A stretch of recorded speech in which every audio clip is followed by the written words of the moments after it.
I'm awesome. Yourself? I'm good. Hey guys. Welcome to the Anything Goes to Business edition in our Tuesday evening space with Joseph Stetter taking the second week of round 2, which is careers, jobs, and of course, everything recruitment. How are you guys doing?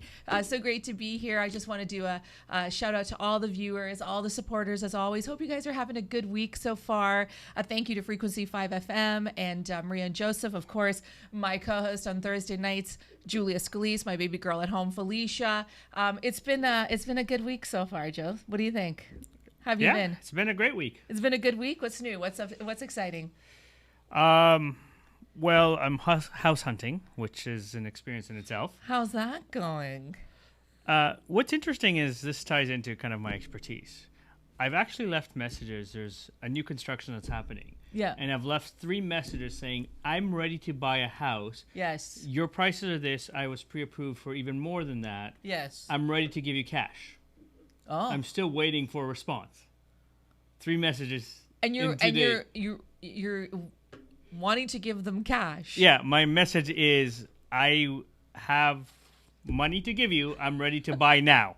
Like, that's my message. Why are they not calling you back? It seems to be a pattern right now in, I don't know, I'll call it this age of kind of, but from far away. And it ties in like workforce. You know, I go to networking events and I speak to, let's say, executives, and they tell me that, yes, we need help finding people. You're right. You pointed out some great points. I follow up, no response.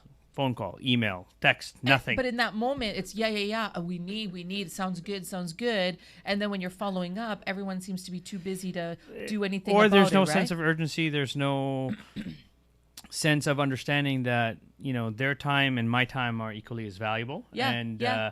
There's a level where it's just kind of like, okay, I don't understand. Like, you know, because I talk to them about the cost of having a position that's open. You know, the average cost is about $100,000. So I'm going, so you would rather wait 3 months and pay $300,000 than fill the position right now?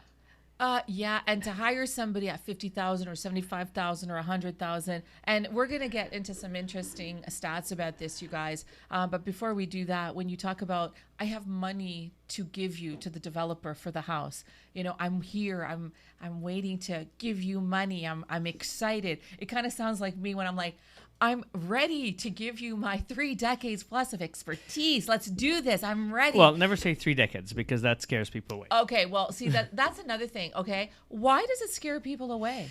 Well, okay, so the last round of Anything Goes to Business with Joseph, I played kind of like not the good cop, bad cop, but I challenged Joseph on a few things. Yeah, I was the devil's advocate because I'm very passionate like Joseph, and we're coming at it from, you know, different sort of doors of the house, but we're kind of getting to the same spot, right?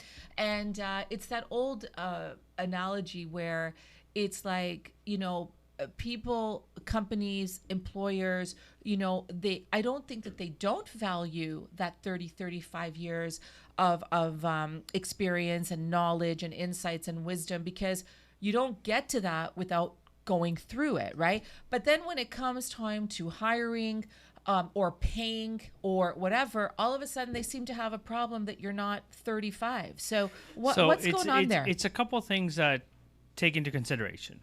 Number one, generally speaking, there's an association that if you're older, you're not as caught up with, let's say, newer technology. Right. I call BS, but go on. Yes.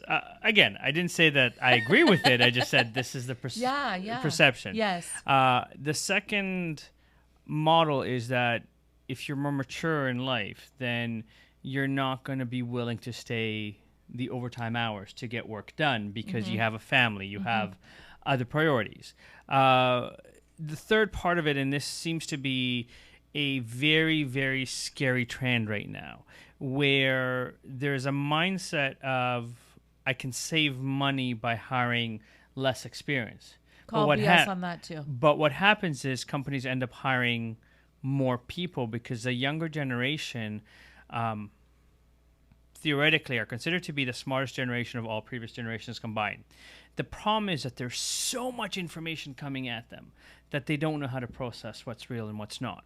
And so there's a level of a lack of maturity, I'll call it that, where the younger generations can be technically perfect. So using an example, for example, of speaking to some of my accounting clients for recruiting, they tell me that the younger generation is technically perfect. They figured out how to memorize the rules, and this is how you do accounting. Right. But the ones that become partners are the ones that are able to have a conversation, the ones that can upsell, the ones that can kind of think outside the box and go, okay, we're talking about how we can save a business money in their taxes. Right. We can defer here. We can make this a business expense. We can shift this over here. And the younger generation doesn't have that ability, doesn't have that insight. Right. So there's that mindset of, yeah, but we're saving money because we hired somebody who is technically perfect and we can eventually teach them the insight. And You can't teach insight. you can teach the technical, but you can't teach insight. You can't teach insight. And those are the things that life experiences play such an important role, but we often forget that because we have a bias or a prejudice or preconceived notion of this is what's so and this is how. And it's small little things, but we don't think about them because we're lost in a shuffle. We are in a digital age right now where even for job finding, instead of the human connection, it's the automated database. And the database looks at you from sometimes how your resume is formatted, not how good your resume is. Oh, yeah, that's a good segue to the rejection emails I received in the last 2 weeks. But we'll get to that. Let's break it down.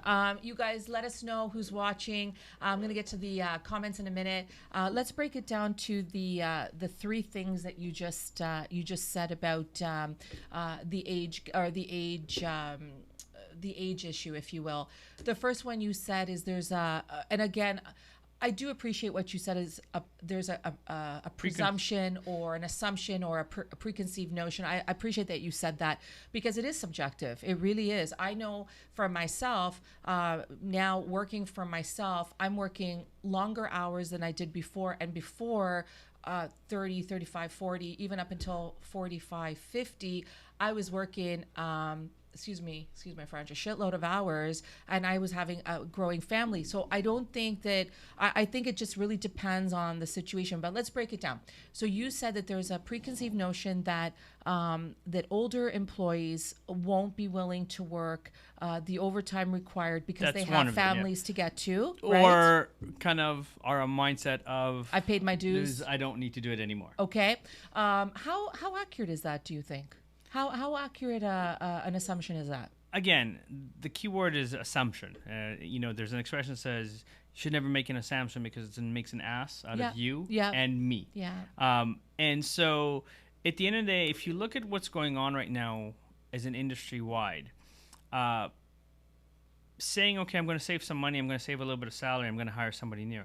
But because they can only do, let's say, 2 tasks at a time or 3 tasks at a time, the more experienced individual can take on 15, 20 tasks. Yeah. So there's a level or combination where you look like my father was in construction. When he was alive, he was in charge of a project that was 15 buildings, tearing them down and turning them into condos. When he passed, the company decided instead of hiring somebody with his knowledge and expertise, they're going to save a little bit of money on the project managers, and they hired more junior project manager. They end up hiring 7 or 8 project managers to replace what my dad did because the individuals they hired could handle 1 or 2 buildings, not 15 of them. Right. And so they were overwhelmed, and instead of spending an extra $50,000 for somebody who's qualified, they end up spending an extra $700,000 to hire more people, kind of thing. And so you have that both where, again, it depends on what, and it depends on the industries. There are some things like technology. The statistics say that students that are going into, let's say, computer software today, in a 4-year degree, by the time they hit their second year, the software that they're learning is already outdated. Yeah. So there is a level of, do you know how to keep up? But if you know how to code, the language itself doesn't really matter. The rules and the shortcuts of the language you can learn very quickly. But if you understand the fundamentals of connecting the dots as a coder, you're a coder, right? You know what also alarms me, Joe, with what you just said. $50,000 raise for one that could do 15 things, versus let's spend $700,000 on 15 people that can each do one thing, right? Right. Let's say those 15 people all need a manager.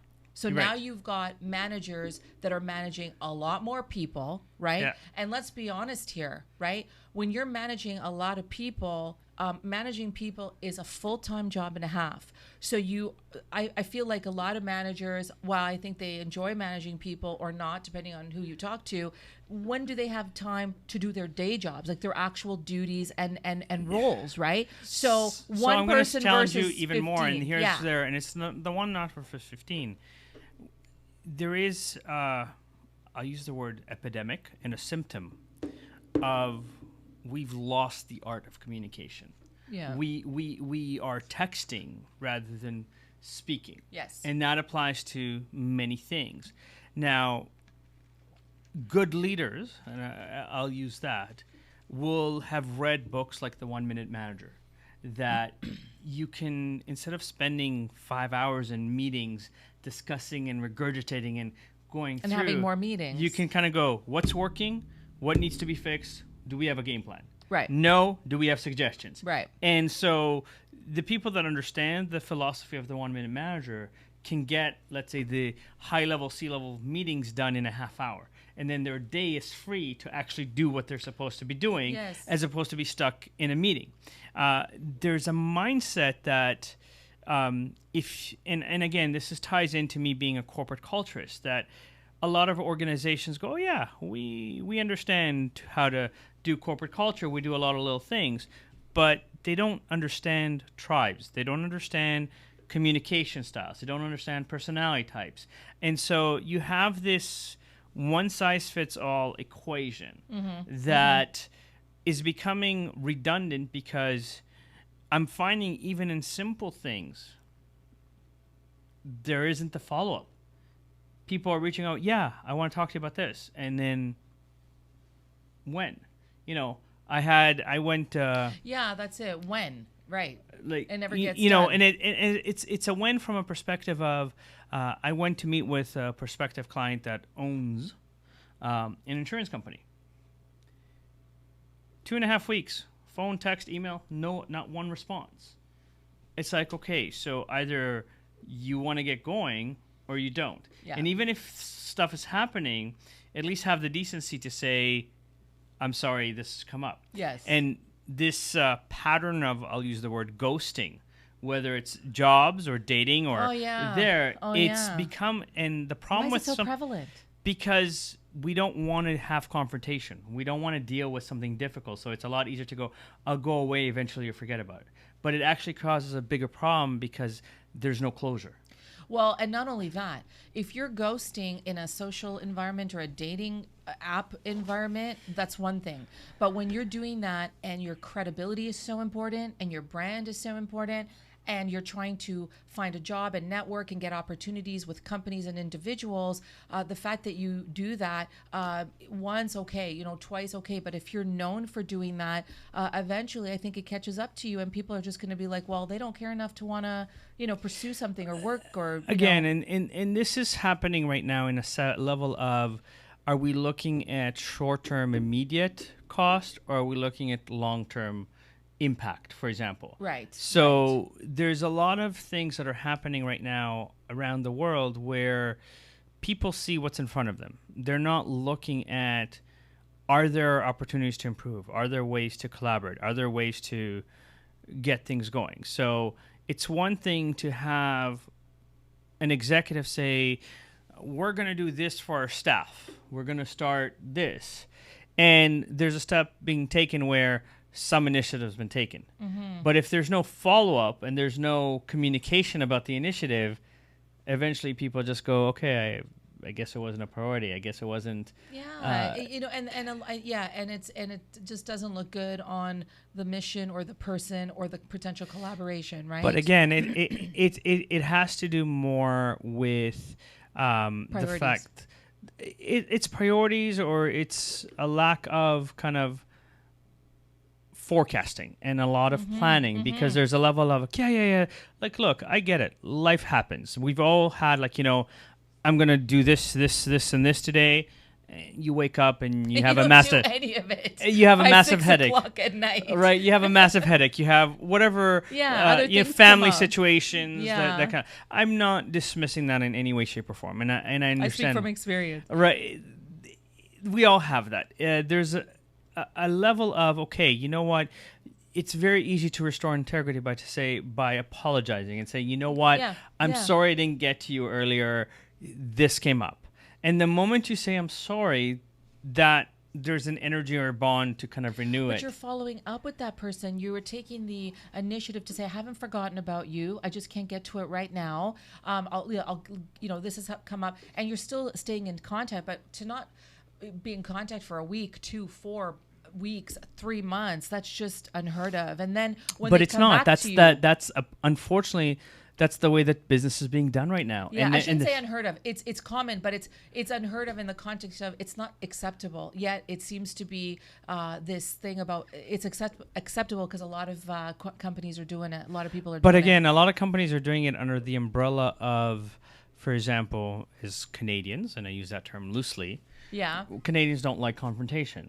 So they don't want to say this is bad. They're trying to minimize the costs by going, okay, everything is an automated service. Let's use one of the big cell phone companies. I started laughing. Cell phone companies. Like, I was laughing hysterically when they made an announcement now with live people, like, to actually answer your questions. And I'm going, wait. It's something special. Like, wait, you're a cell phone company, you're in the telecom industry, and you had to announce and advertise that now with real live people. This is cool. And it's a level of, like, why? Like, I understand the automated system can minimize and answer certain common questions, but at the end of the day, most people get more frustrated that they can't speak to a person, and they have to go through 17 screens to actually speak to a human. And by that time, they're even more frustrated, which causes even more of a lag and delay in the basis. Candidates don't get picked for the right roles because they don't even get through the front door because of the automated system, and we could go on and on about this, right?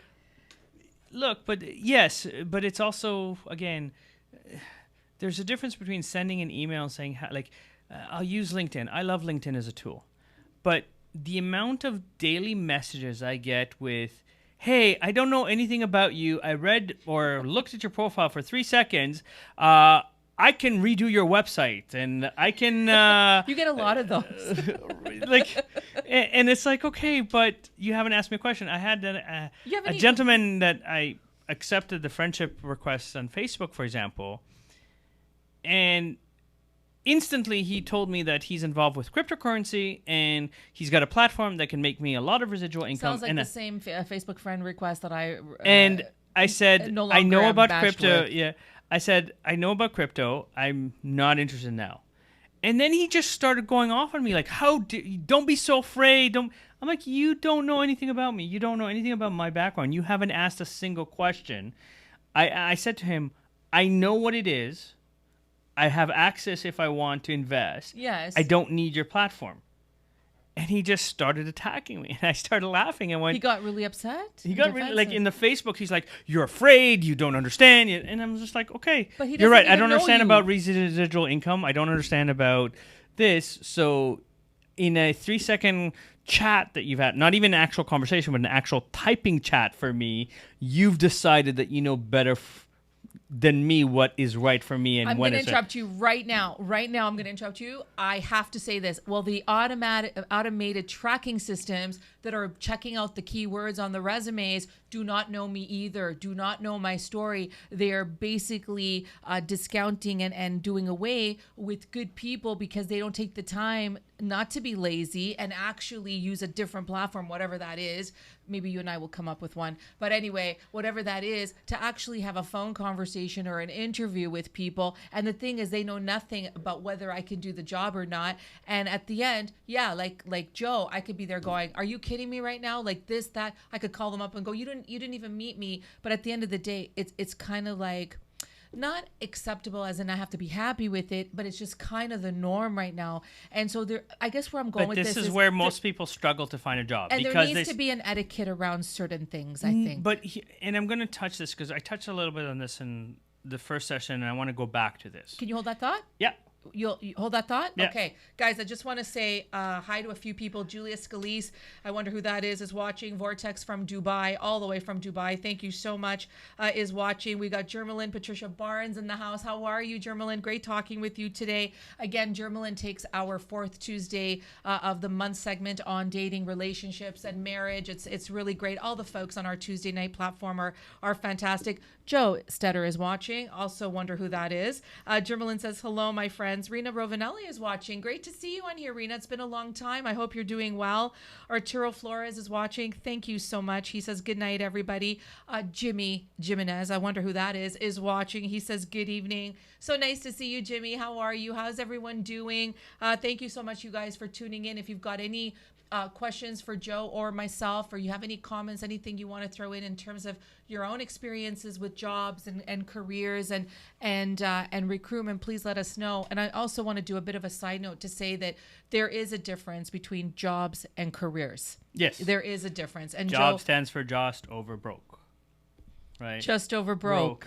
Oh, that's interesting. And career, it's not about necessarily say goodbye to your social life. No, career is about pursuing a passion. Yeah. And like you don't need to have the highest pay, but you enjoy what you do. You have an environment that you go to work and you go, I'm excited about doing my job today versus, oh my God, another day here kind of thing. That's it. You know what? One of my early mentors actually said that to me many, many years ago, Joe. It's so true. Paulina's on. Hey, Paulina, how are you? Thank you so much for watching. She says, evening, everyone. The importance of follow through to solidify relationships. Absolutely. In any capacity. Leah McCannell, is watching. Thank you so much for tuning in. Really appreciate it, you guys.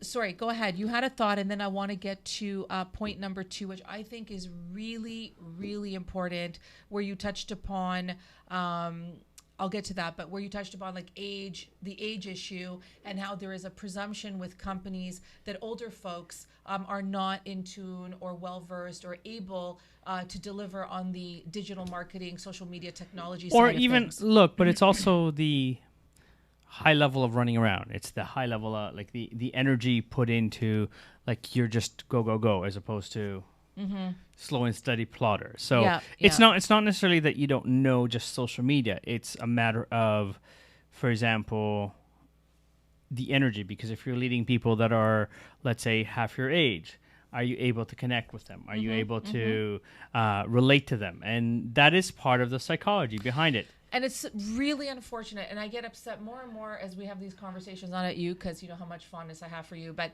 I have often, over the course of my career, I've had people of all ages on my teams, from 20 to 50 and plus. And one of the beautiful things about the diversity of that is that the different folks, based on their experiences, their age, their passion, their expertise, bring so much to the table that all the skills complement one another, right? Right. So the fact that I've had, I've been the boss to people half my age, absolutely, there's been a beautiful relatability factor there, because the right leader, the right kind of manager will mentor, guide, and help them succeed and promote them. And you know absolutely, what I mean? That's what leadership is all about. My favorite book on leadership is called The Radical Leap by Steve Farber. Yeah, Radical Leap by Steve Farber. And he basically defines leadership as the acronym LEAP. Love, energy, audacity, and proof. If you cultivate love, you'll generate energy. You'll inspire audacity, and the proof will be in the pudding. Right. And then he also comically says in the book that the difference between a leader and what he calls a radical leader is OS exclamation M, better known as oh shit moments. But Oh again, shit moments. Yeah, we have a few of those. right. And this is where I want to tie it in also because when you promoted for the show today, there was somebody on LinkedIn that asked. The databases, most of them are programmed to look at the formatting of the resume rather than the quality of the resume. Or what's in the resume, like the Correct. wording? Or the wording of the resume. Second thing is that you have to understand that I mentioned this last show, and also to respond to the gentleman from LinkedIn, the typical job posting today will get between 350 and 5,000 resumes. An HR department of 2 or 3 people to represent 1,000, let's say, does not have the time to call 350 to 5,000. So they need the database to help screen out. The problem is that the database, even if they have questions, the questions are kind of yes or no questions and generic versus insights versus results versus success. So there's a few things to understand about the databases, and this is why they're counterproductive and why most people fail. Most of the databases actually have a less than 5% success rate of getting people hired from it. Right. Because if you think about it from a numerical perspective, the largest one in the market is Indeed. They have about 36, 37 million users. Wow, that's a lot. Indeed, huh? Right, between Canada and United States. Are they the highest? They're the highest right now. Okay, like Monster has dropped in the past few years because they haven't kept up. They're at approximately, I'd say, 24 million. And then you have Glassdoor, Career Builder. Those are the big ones. Right. In Canada, you have some of the smaller ones like All Star Jobs, Wow Jobs, TorontoJobShop.ca, that not as many people go to, and therefore there isn't as much traffic. Right.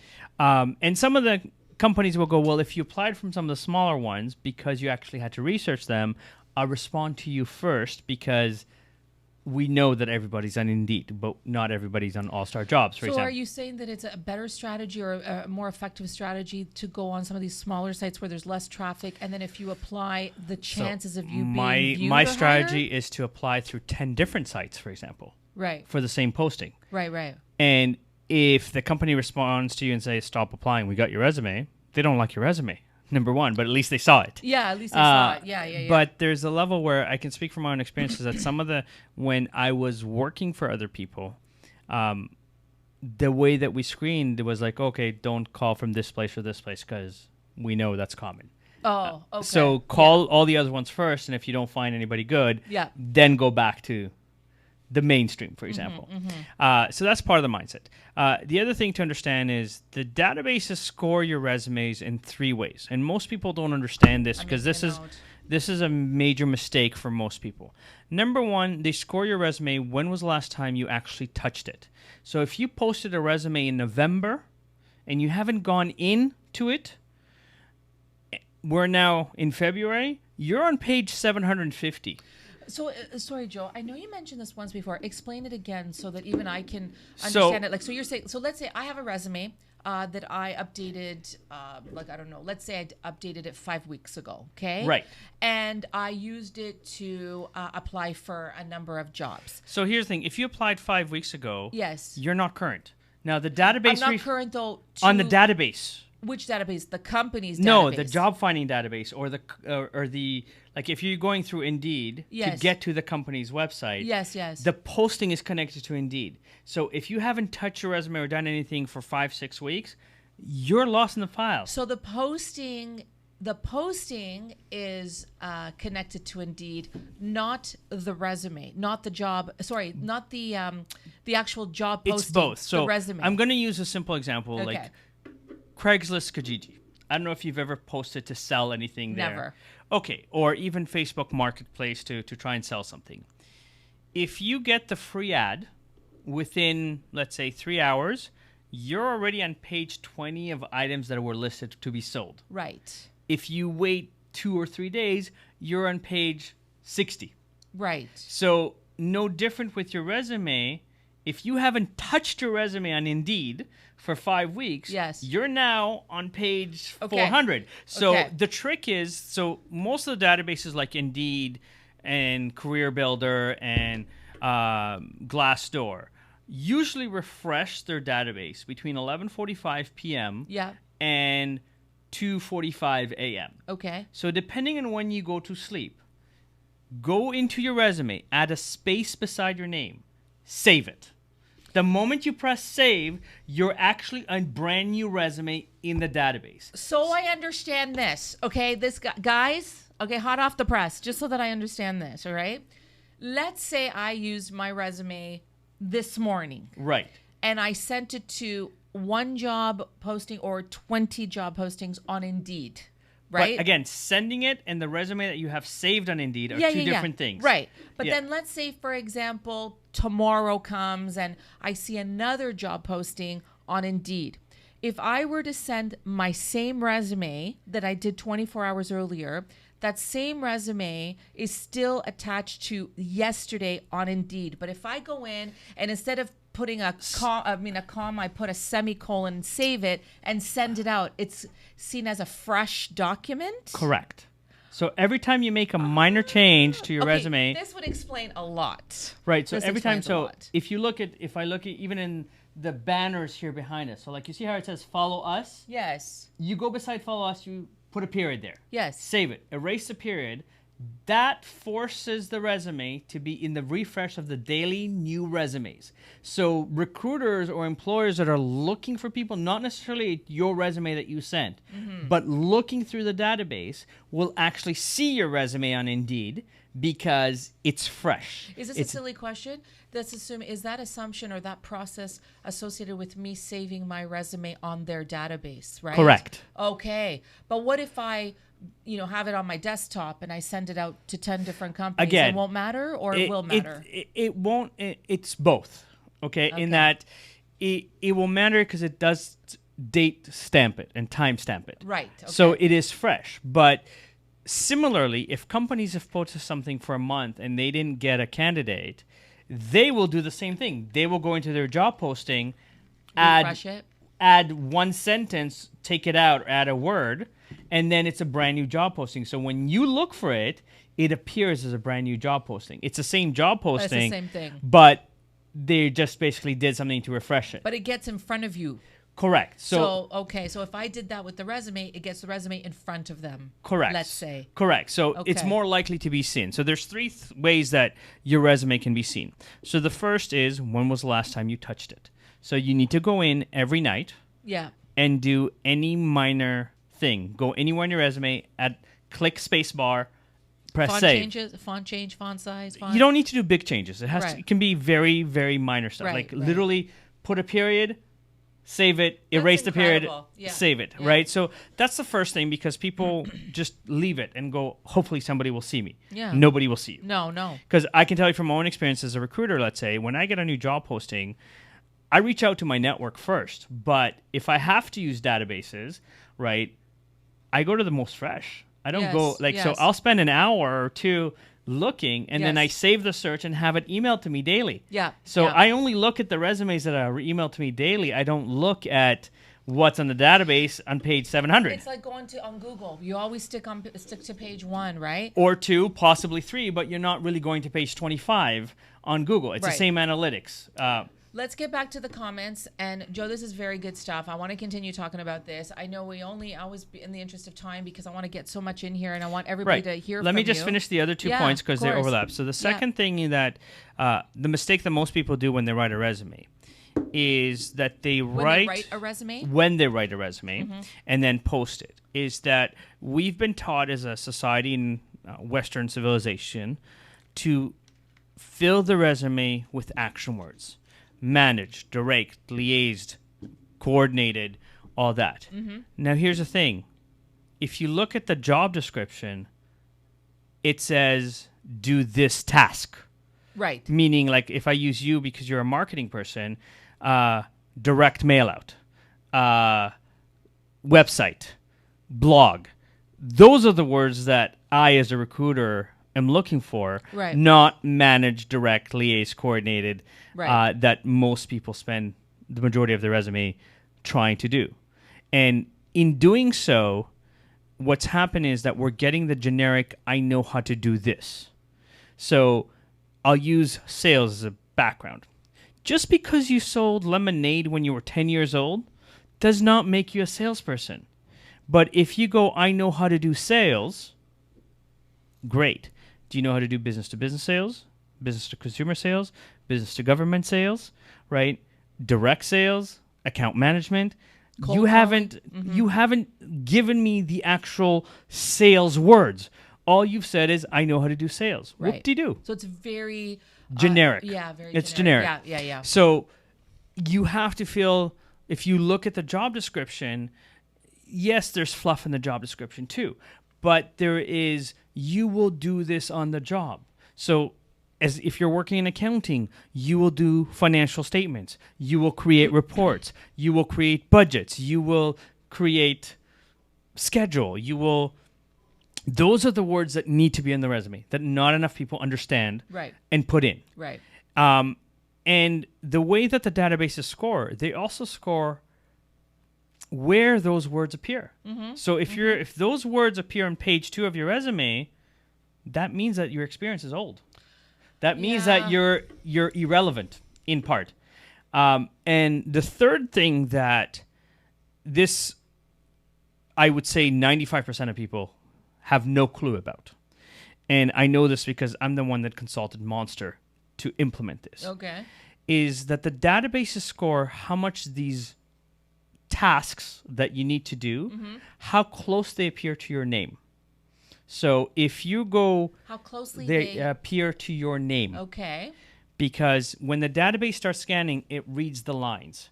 So if you're kind of, okay, let me give you a very objective statement. I'm looking for a challenging position where I can grow, blah, blah, blah.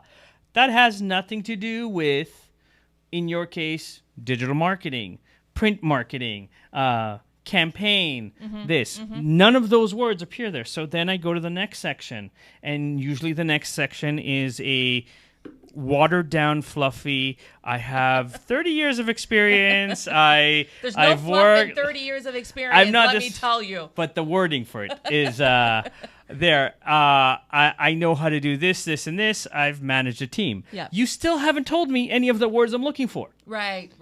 This is the ATS system you're talking Yeah, about. all right. the databases. You Right, still right, haven't right. told me the words that you're looking for. And then then you get into, okay, well, my most recent job is I did this. Now it starts finding this job. But depending on how you formatted like your skills and some of the other things, I'm kind of getting to the bottom of page 1 to actually find the words I'm looking for. Right. So the ATS is going to go, well, it's the bottom of page 1.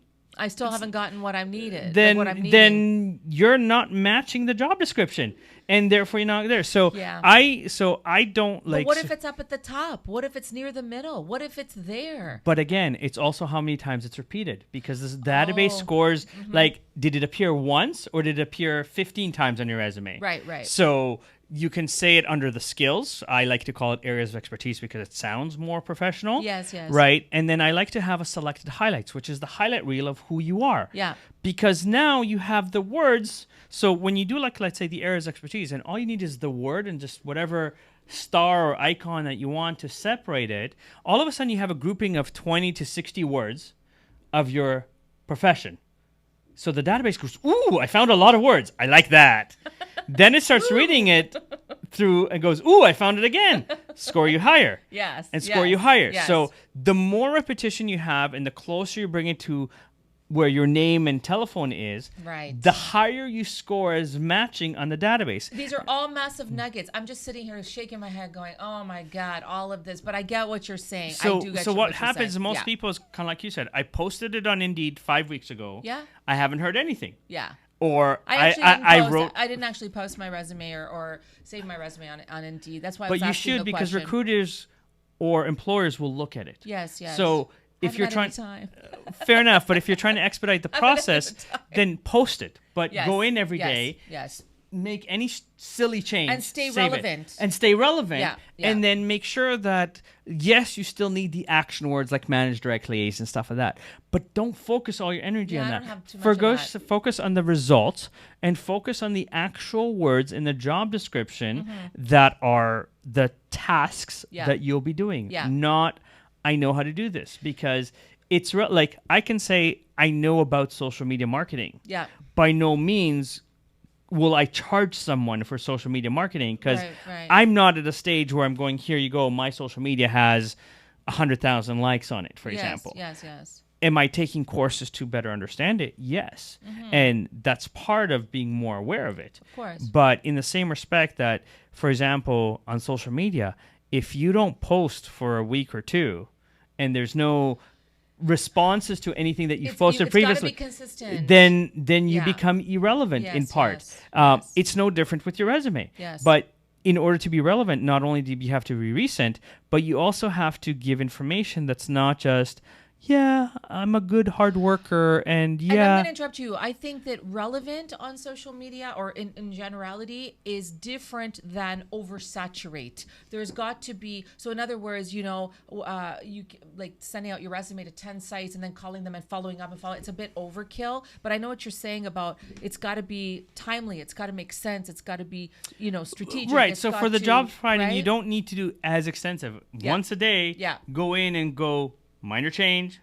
Yes, And that's awesome. it. Yeah. If you formatted your resume from the get-go to have the tasks and have those words Yeah. related to the job you're applying for, so if you're in engineering, circuit board, serial, parallel, Yeah, whatever, yeah. have those throughout your resume. You don't need to change it. You don't need to be relevant all the time. Yeah. The only thing that makes you relevant is, I made a small change here. Guess what? We're going to get to that. We got to move it along only because I want to make sure we got 20, 25 minutes. I want to make sure that we get more in because I got more questions for Joe. And if you guys have more questions for Joe, we're going to talk about a lot of different things right now. But Joe, honestly, this is really good. So you remember how I said to you guys that we're going to use me as a bit of a science project on this? So let me get to the comments and then we're going to get back to that. So we got Renato watching. Hey, Renato, thank you so much for tuning in. He says, hey, Marella, good evening. Doris, hi, how are you? Thank you so much for tuning in. Lovely as always. Fiona Strong is watching. Hey, lovely. Thank you so much for tuning in. Really appreciate that. Jim St. Pierre is watching. Paulina says, age means nothing. I was the first to do chat online, then tweet and Facebook client servicing. I am 55 and everyone is half my age. My years of client servicing has great value. You go, girl. Let's have an amen, as Julia Amen. would say. I second that. In the chat, because you know what? Good for you. I keep telling people, age has nothing to do with it. And at the end of the day, people and companies are missing out on some of the best knowledge and employees out there to be able to really deliver on things. And you know what? Listen. And I'm going to play your devil's advocate, because as much as the databases are there to screen out, it is your responsibility, if you apply for a job, to call and follow up and say, you know what, my computer crashed, my internet's down, can you check that you got it, right? But now that you've got it and they confirmed that they got it, you then have your 2 minutes to give your elevator pitch, to give the when can I hear from you. If I don't hear from you, can I get feedback on my resume? Now you've started that relationship that allows them to go, oh, yeah, that's fantastic. Yes, I need to do that. Not enough people are doing that. I'm a firm believer in self-development, and I appreciate that there's different experiences and different knowledges. If you're going to call yourself a coach and a mentor, you need to know what you're comfortable speaking about. You need to know what the boundaries are of how far you can take the coaching. And there is too much, I'll call it noise, where I can do everything. I can help you with every problem that you have. I've been in the job finding world, recruiting world, career coaching for the past 20 years. I've spent over 25,000 hours learning everything there is to know about the psychology of it. And if someone came to me and said, you know what, I'm bipolar or I'm schizophrenic, can you give me some strategies on how to communicate that with my employer? in order so that I don't get fired or I can minimize that. Right. I'm happy to give you strategies Right. to deal with that. But if someone says, can you cure my bipolarism or schizophrenia? No. I'm going to go, listen, Of I'm not a course. psychologist. I'm Yeah. not a doctor. Yeah. This is where I've got to say, I can help you address the issue so that you're not fired. Yes. I can help you create a game plan so that your employer understands this is the symptoms Yes. of let's say an attack or something happening in order to minimize the damage. But I can't say I'm a medical professional. I know how to kind of cure your bipolarism. I might make a suggestion, say, I've read this book. I like the Or book. talk to this person. Or I've talked to this Yeah, person. I yeah. recommend this person. Yeah. But there's a separation between what I know about job finding and I'm a medical professional. Yes. There's people that kind of go, I'm your one-stop solution for everything. And there is a level of, okay, what's the background, what's there, but you also have to own it. And you know, Joe, interesting enough, sorry, only because you're giving some great analogies here. So my background is, let's say, marketing, branding, communications, biz dev, writing, and everything, and of course, digital marketing, social media, and everything related to that. But I'm a businesswoman. I know business. I've known business for a long time. So a friend of mine was actually having some difficulty with her employer with respect to feeling that they were trying to push her out. And she was having some not so fun meetings with HR about like some not so fun stuff. And, you know, she felt like she was being kind of set up and they were going to ultimately set her up and ultimately let her go. Right. And she came to me and she was telling me about this. And I absolutely advised her on the next steps. Now, nobody would see me as an HR or employee advisor, but I'm a businesswoman who mentored and had a lot of people on my staff. I navigated the landmines of corporate and all of that, and so I was able to say to her, "This is what I suggest you do, and make sure you." So it's like, go talk to HR, have your employer in the same room, talk about that, you know. And I feel like I was, you know, useful, but it was because it was a one-on-one conversation. She would never know that. But if someone says know, to you, "Do you know all the legal ramifications of that?" Absolutely not. Then No. go see an employment lawyer. Like of no, course. and that's what I'm saying. Yeah. I'm not dismissing that you might have an opinion or expertise. That is very important, and we live on that. Yeah. It's a level of how are we kind of taking it to the level and going, I can take you here. At this point, I can't. So when I do career coaching, I guarantee results. Yeah. Meaning, Yeah. I guarantee you'll be interviewed. Yeah. I have no control what stupid shit you might say in an interview that You can't control that? well, again, I've had candidates that said things that Oh, they came back to you and you were like, you said what? or did certain things that I went, okay, like guys, come on. Like I know common sense is a rare thing today, but like What possessed you to say that? Like even if your best friend's interviewing you, you never say that in an interview, Right, kind of thing. right. Like there's certain lines things. you never cross. Of course. Common Um, sense. And so there's a level where because of those experiences and because having dealt with it both as a recruiter and a career coach, Yeah, where yeah. people yelled at me going, I'm not getting a job. And I'm going, okay, but you did this. Like I had a client that like product manager in social media. I rewrote his resume. I rewrote his LinkedIn within a week or and a half. Google, Twitter, Facebook, and I forget who was the last one, interviewed him.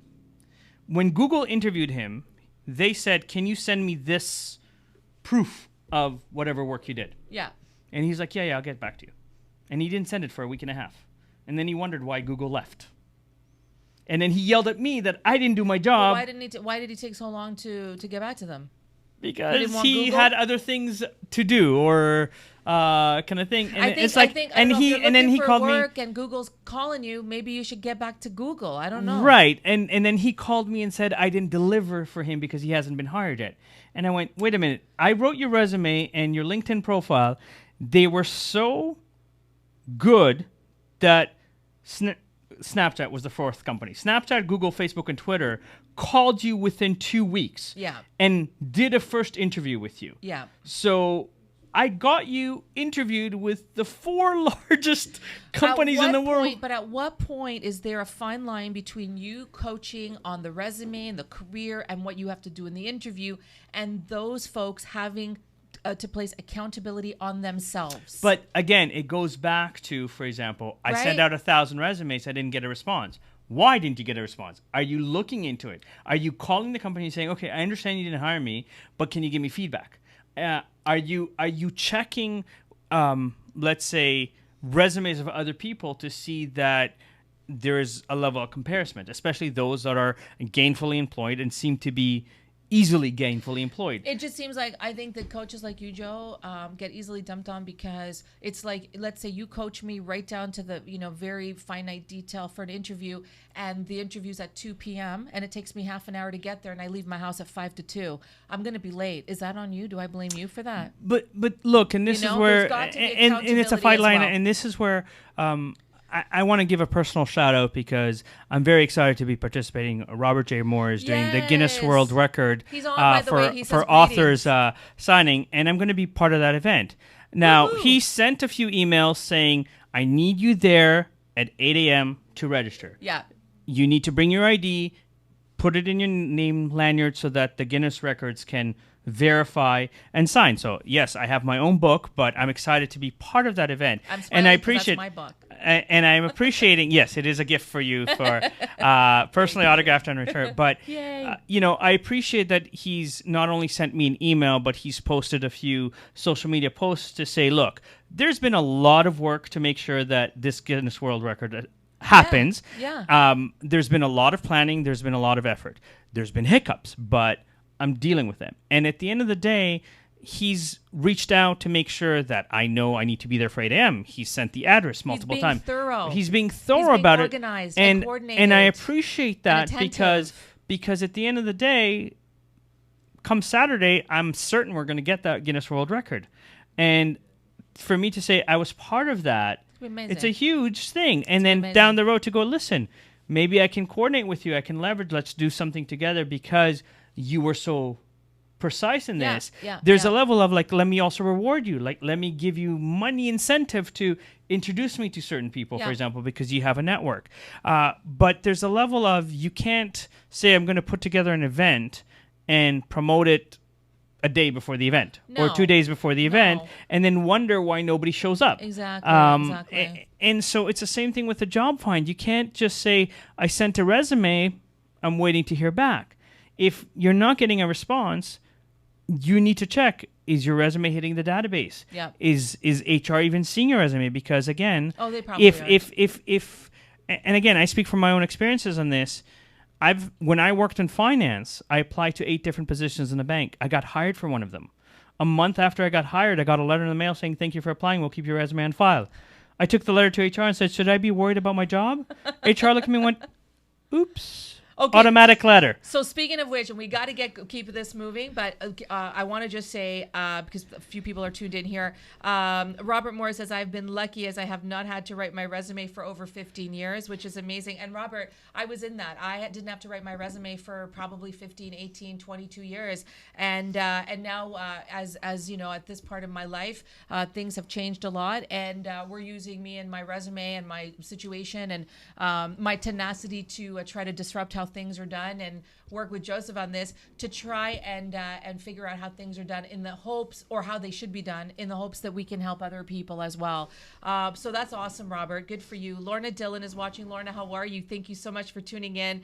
Aziz is watching. He says, hey, everyone. Thank you so much, Aziz. I hope everything's well. I think you had a trading course tonight. Hope everything's good. Jimmy says, should you update your resume all the time or be loyal to your company? So I'm going to answer it this way. Yeah. If you are enjoying the work and you're enjoying the company in terms of the culture and how they treat you, you shouldn't need to be looking. Yeah. Right? At the end of the day, like every time I interview a candidate, I ask them, security, income, growth, or happiness, which would you put first? Because that tells me a lot about your values. Yeah. So if security is first and you're happy there, you don't need to look for a job. Unless you're kind of seeing like there's a merger happening, there's changes happening, and then be aware of it. If income is what drives you, then you're going to be driven by more money. Now, most people don't leave a job for $5,000. Yeah. But income, if like let's say you're making $50,000 and someone's willing to pay you $70,000, absolutely take a look at it. Yeah. Take a look at the opportunity. Yeah. If growth is what you want, but you're in a position where the company is teaching you and allowing you to at least mentally know more, then again, there. And then happiness, if you're treated well, why would you want to leave? I'm gonna be the devil's advocate to that, Jimmy. I would say you can still have a sense of loyalty to your company, but there's no reason why you shouldn't update your resume and keep it updated. Because I'll tell you something: if they want to let you go the next day, they absolutely will. Of course. And that's But again, there's and I want to separate. Like, yes, you should be current. Yeah. But there's also a level of we become a society that's always looking if the grass is greener on the other side. Whether it's business, whether it's dating, whether it's everything like that. Yeah, that's true. We've become a society that we can't be real and we don't deal with problems, because as soon as there's a problem, like, we'll brush it under the carpet and we'll go to the new, more exciting thing. And businesses are doing that too. Look at what happened with Enron and all of those, even Nortel. Everything's great. Money goes up, stock goes price, and everything is like, oh no, everything's a lie. Everything crashed. Everything's a lie. Everything's a lie. So there is no such thing as job security anymore. In any profession right now, it's a numbers game, and it's a value game. And if you are bringing value in, the company hopefully will figure out ways to keep you. Yeah. And if they can't, they will take care of you in terms of giving you a package that is a great package to make sure that you have more than enough time to land back on your feet and do something, and also get the support, such as an outplacement services, which I also offer. Yeah, that's good. But it's a model where, again, being present to a conversation is never a bad thing, because you never know where opportunity will strike. Yeah, that's it. And somebody might look at you and go, well, what if I made you my partner? What if I did this? And it's a model where, again, if I may share a quick little story, and this was probably the most stressful 4.5 hours of my life when it comes to negotiation for a candidate. So I had a candidate that was a financial controller for a company that makes blank CDs and DVDs. His base was $65,000 with a possible $20,000 bonus. For 5 years, his employer refused to give him a raise because they said they're not making enough money. Okay. Now, I sent him to interview with a client of mine at the time that was doing custom surround sounds for houses that are at least $2 million and up. Like, we're talking the stuff in the wall, no wires, everything like that. My client loved him. Said, okay, how much are you making? Said, okay, I'll give you a base of $85,000, $25,000 to come work for me. Candidate quit. Within a half hour of quitting, his employer came back and said, you can't quit. You're the only one that knows what's going on here financially. What'd they offer you? He told them. And they came back and said, fine, we'll give you a base of $120,000, $30,000 to stay here, a $30,000 bonus is enough to stay here. Right. And he went and called me and said, okay, but I've been with this company. I know them. Now, luckily, I asked psychology questions to go, do you think that if you make more money, how they treat you is going to change? Or is it going to be the worse because they're giving you more money? Right, right. Called my client, told him the situation. He was like, I really love this guy. What'd they offer him? I told him. He said, okay, fine. I'll give him a base of $160,000, $40,000 bonus incentive to come work for me. Candidate quit again. Employer came back and said, you cannot quit. You're the only one that knows the numbers here. Right? What'd they offer you? That's a good position to be in. They came back and said, okay, fine. We'll give you a base of $200,000, 2% ownership in the company. That rarely happens. Rarely happens. It's an extreme there. $250,000 total package. Yeah, yeah. Called my client again, explained the situation. He goes, okay, this is my final offer to him. If he doesn't take this, he's an idiot. I'll make him my right-hand man. I'll give him a base of $265,000. Wow. And 9% ownership in my company. In his worst year, he'll make $500,000. Right. He went from making $65,000 to making $500,000 in 4.5 hours. Right? Now, here's the thing, and this kind of ties into Jimmy. If a company treats you well but doesn't appreciate you in terms of rewarding you financially or rewarding you with other incentives, it's always a good idea to know what's going on around you, in the sense that, like, if recruiters reach out to you, you can have a conversation. But after you have a conversation, you can make an informed decision on whether or not it's time for you to change or you'd like to stay put because But why did his salary go up 8,000% in 4.5 hours? Why didn't they see his value before he resigned? Because until he was ready to resign, they weren't worried about it. It's They the same. weren't worried- It's they the same weren't thing. worried Like about let's it, say but when that you does- they like. weren't worried about it, but that So doesn't let me mean ask they you shouldn't this. see his value. You've been living in Toronto they for- undervalued him. But here's the They mindset. and- undervalued him on purpose. But here's the mindset. You've been living in Toronto for how long? My whole life. Right. Have you visited all the tourist attractions in Toronto? No. Why? Why? Because there's not enough hours in the day, but I've seen Because many you of know them. that you live here and eventually you'll get to it.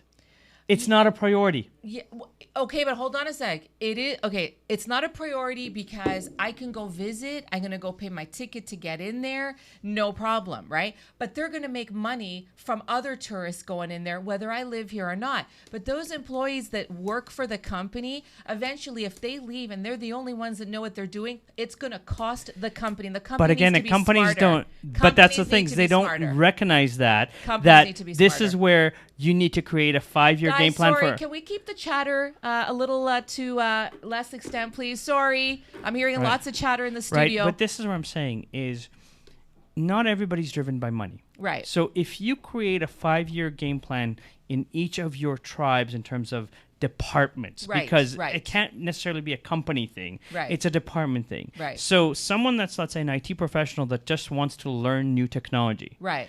If you create a game plan that says, every time you're done a project, here's the new technology I'm going to teach you, Yeah.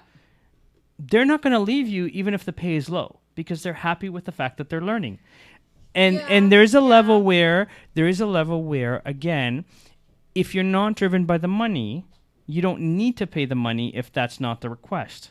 I know, but I just feel that the companies do not value the employees until they resign. Then all of a sudden they're coming up with all this money they didn't have before for even a 2% raise. But it's the short-term thinking versus long-term planning. we got to continue this. We're going to be to be continued because an hour and 5 minutes have already passed. Sorry, guys. I rush only because Joseph is such a wealth of information. We have so much to talk about. I want to get it all in. There is a show after us, so I want to be respectful of everything. We are going to continue this very, very heated conversation on our next segment because I think I want to do a little bit more of a deep dive in the context of employers need to do a better job appreciating employees well before they resign and there's counter offers. That's only my opinion. But on that note, okay. Let me also officially gift you your copy of Thank you, Joe. everything you need to know about job finding. Guys, congratulations. Thanks, Joseph. Congratulations, you are hired. Thank you so much. Again, this is a Bible, okay, of wealth of information. And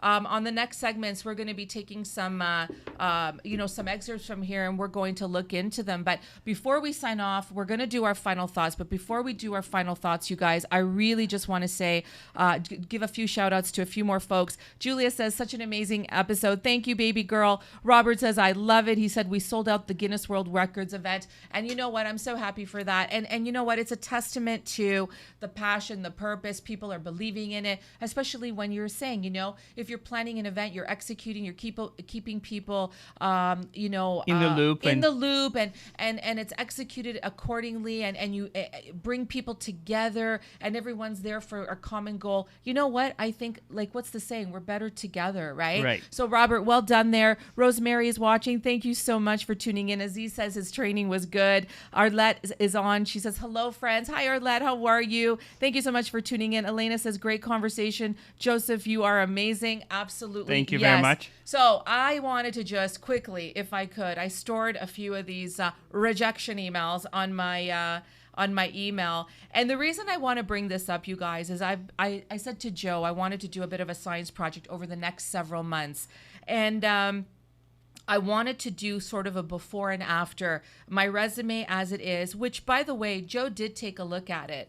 And, overall, he said it wasn't bad. I love the layout. He loved the layout. The content was a little bit too generic for my liking. For his liking. Although what I ended up doing then, I don't even know if he knows this, but I ended up sending it to 3 of my other friends who are in recruitment HR. And every one of them actually didn't even comment on the layout and absolutely loved the what they called the meat and potatoes. But the reason is because they work in those industries that I work in and they understand the language, right? So it's very subjective and interpretive. But again, I do appreciate Joseph's expertise on this. Okay, so I saved it to the point where I can't even find it right now. So there were 3 rejection emails that I received, okay?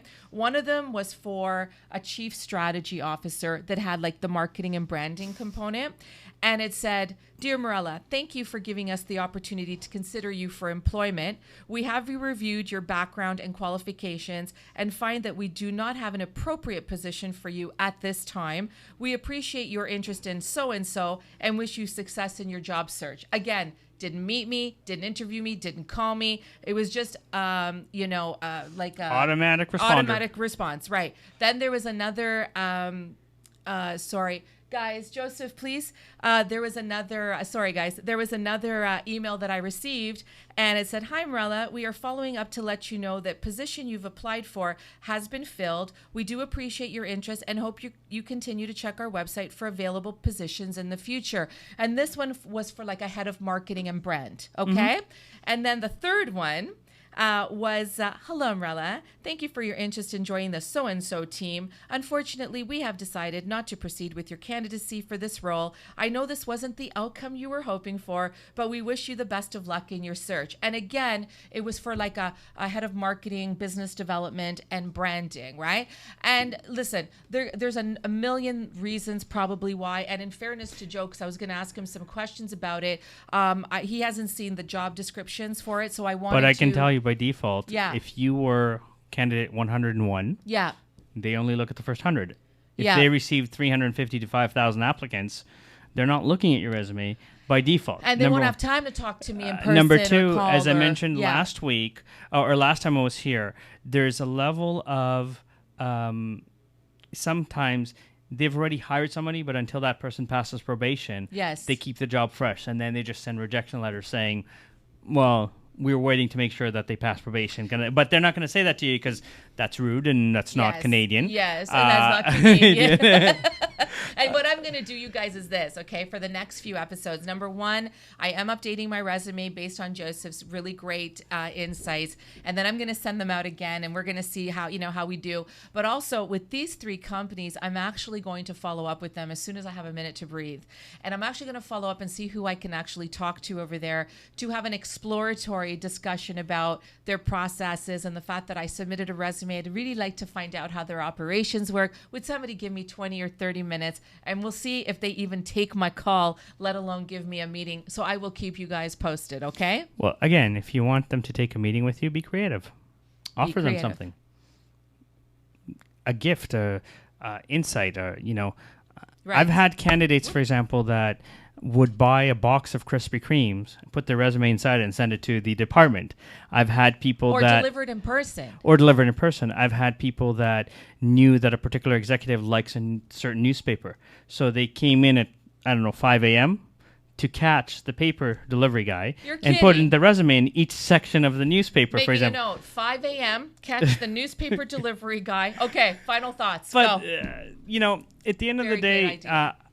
I'm going to say this and I'm going to repeat this.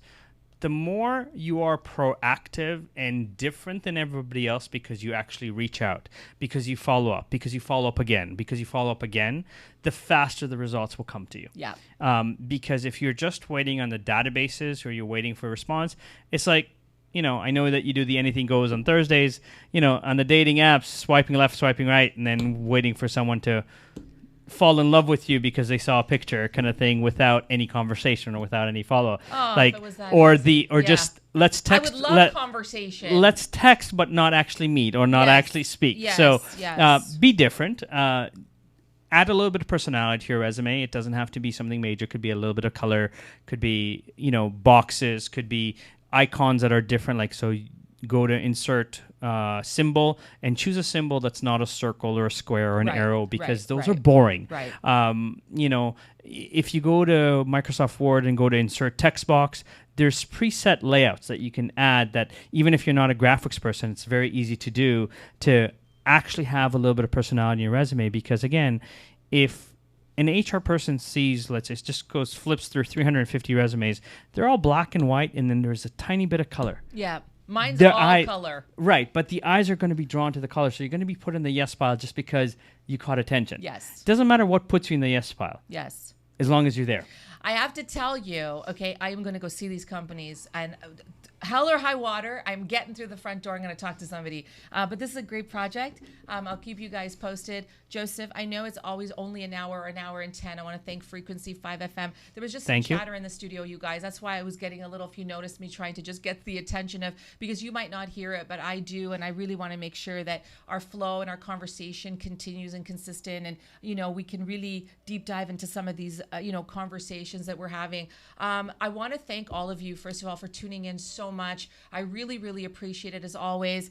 Next Tuesday night, just some housekeeping items. Next Tuesday night, we have Kim Bassler back talking about health and fitness and the overall mental mindset. And then, of course, the last Tuesday, we've got Jermelyn Barnes talking about dating, relationships, and marriage, but not before. I want to do a special announcement. This Thursday night on Anything Goes, Julia Scalise and I are doing a special Valentine's love, heartfelt, celebratory edition to thank everyone for being with us for almost 1 year of Anything Goes. And we are really, really excited about it. It's actually next week, but it's going to be just Julia and I on Thursday night. And we're going to take it back to basics. And we're going to do a recap of the year. We're going to recap our guests. We're going to recap our topics. We're going to recap all the shenanigans. So please do not miss it. Thursday night, 8 o'clock. It's going to be awesome. Imagine 1 year. I cannot believe that. It's going to be really great. And then next Thursday night, we're going to start a brand new series on Anything Goes, our original night. So we're really excited. Lots going on there. My final thought, you guys, first of all, I want to thank Joe. Thank you so much for the book. I thank you for the friendship and the collaboration. We're doing some stuff with Joe, and in the context of doing work with him, we've been getting a lot of insight on his areas of expertise. And my final thought is this, you guys. We were doing some stuff for him, and I was reading and doing some analysis on why employees leave companies. And I know why employees leave companies. If you ask me the 10 reasons, I can't give them to you in order, but I can give you all 10. I would even find 20, okay? But what was really interesting to me, and I'm reading this off, these stats are not from like one source. They are from a combination of different sources that I looked into. Yeah, like Forbes magazine. Yeah, and so these are high level, kind of consistent, like Harvard Business Review that says this is what we're tracking about business. Yeah, tracking about business and stuff. So they're not right to the percentile, but it's very indicative of what's going on out there. So in terms of why employees leave, I'm going to give you some stats. 50% bad bosses. A lot of times, like a mentor of mine said early on, people don't leave companies, they leave their bosses. And I feel that that's very true, Joseph. Yeah, absolutely. 82% no recognition. And, 38% micromanagement. I thought that might be a little higher. Nobody likes a micromanager. 45% no advancement, no room for promotion, getting pushed aside for promotion. 37% corporate culture. Again, I thought that might be higher because nobody wants to be in a toxic work environment. But very interesting stat. So guys, all I'm saying is this: if you're a company, you have the opportunity to make a difference to your employees. Please keep an eye on these numbers. You have an opportunity to make some changes. Joe mentioned an hour and 10 minutes ago that the cost to your company to lose good people is through the roof. All you got to do is treat your people right, appreciate them, value them, and you know what? It's a win-win. And you don't have to everybody. go big to treat them well. I mean, you don't have to go big. You can something simple as buying smiley face balloons. Yes, absolutely. Okay, so guys, thank you so much. Appreciate the time. We're going to do a watch party. Get to all the comments. Thank you again. We'll see you back here Thursday night. Bye now. Bye. Thank you. Sorry, I'll rush you there. All good.